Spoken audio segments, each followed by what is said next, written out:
Hello, hello, sois le bienvenu. Nous voici pour la leçon du vendredi. Voilà, la fin de la semaine est arrivée. Je pense que la journée sera plus légère parce qu'on est déjà dans cette attente de la journée du sabbat.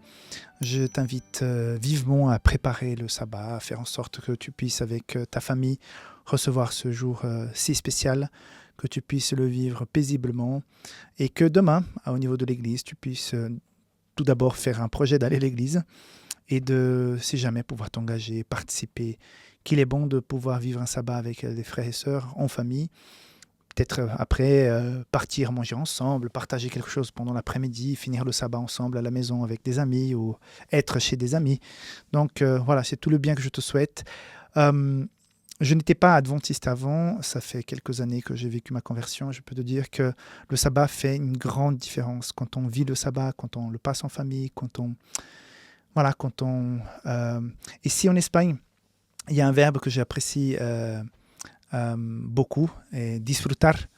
C'est un verbe qui dit, c'est à peu près jouir, mais c'est comme il y a le mot fruit à l'intérieur de ce verbe, c'est comme si on mangeait un fruit, donc déguster. Donc voilà, je ne sais pas s'il y a un mot pareil, un verbe pareil en français, mais c'est de déguster. Voilà, je pense que déguster, ça serait le verbe le plus proche, c'est de déguster le sabbat, donc de le prouver, de pouvoir se nourrir, de pouvoir jouir de cette journée de repos mise à l'écart pour chacun d'entre nous. Donc voilà, j'espère que tu pourras vivre un très bon sabbat avec ta famille et les gens de l'église. Donc, sans autre, on va juste voir un point central pour la leçon du vendredi.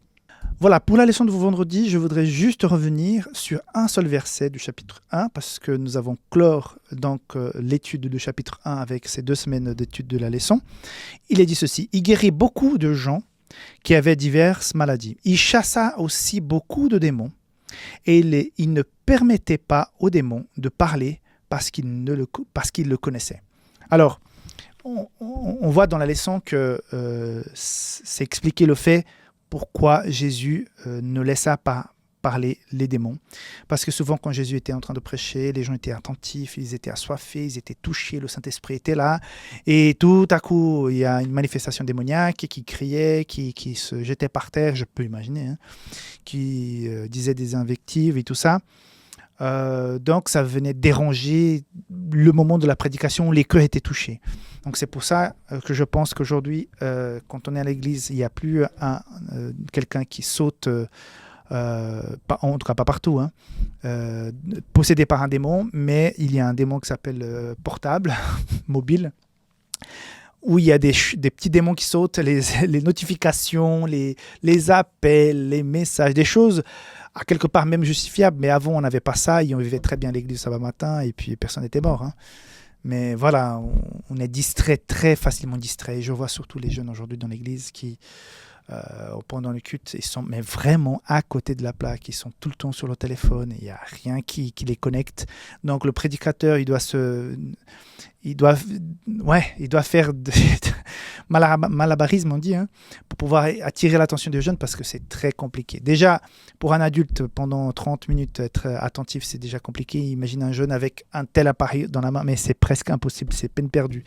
Donc, je ne sais pas comment les choses se font dans votre église, mais c'est compliqué. Par contre, pourquoi aussi Jésus ne laissait pas parler les démons? Mes amis, une chose qui est très simple, on ne laisse pas le démon parler. On ne s'entretient pas avec les forces maléfiques, on ne s'intéresse pas à ce qu'il dit. C'est pour ça aussi, mes amis, les films qui font la promotion ouverte et des films d'horreur, franchement, pour moi, c'est un avis personnel. Hein. C'est vraiment le menu de l'ennemi, quoi, pour rentrer, pour nous faire penser, pour qu'on ait peur. Voilà, c'est la propagande du malin, donc je ne recommande vraiment pas.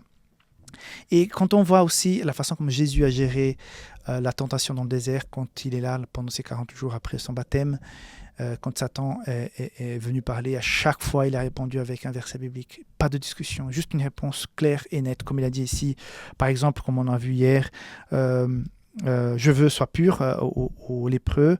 Et quand il a dit aussi plutôt au démon de se taire, verset 25, tais-toi et sors de cet homme. quand il a délivré cet homme de ce démon. Donc Jésus ne discute pas avec le démon, il ne s'entretient pas. On est dans une guerre spirituelle, donc toutes les choses démoniaques que vous comprenez, que vous ressentez, que représente, qui fait l'affaire de l'ennemi, il n'y a pas de dialogue, il faut couper court. Donc je m'adresse surtout peut-être aux gens qui sont dans des pays, dans des cultures où ces manifestations spirituelles sont beaucoup plus présentes et qui parfois nous effraient, nous font peur, nous font parfois penser que oui, il y a une puissance qui va être plus forte que Dieu, qui va m'attraper, qui va me faire du mal. On doit parler à Jésus. On doit nous consacrer, nous rapprocher de Jésus. Et le reste s'arrangera tout seul. Parce que où il y a lumière, les ténèbres s'en vont. Donc, un petit message donc à toutes ces personnes qui parfois ont un peu de crainte par rapport à ces choses surnaturelles. Ça existe, parce que les démons existent, Satan existe, le mal existe. Mais notre plus grande inquiétude, c'est de chercher Dieu. C'est chercher sa présence et l'avoir avec nous. Que Dieu puisse nous garder, que Dieu puisse nous protéger, ça c'est le plus important. Voilà, que Dieu te garde, que Dieu te bénisse. On se voit pour la semaine prochaine, pour la leçon numéro 3. D'ici là, partage la vidéo, envoie à tes connaissances et on se verra très bientôt. Bye bye.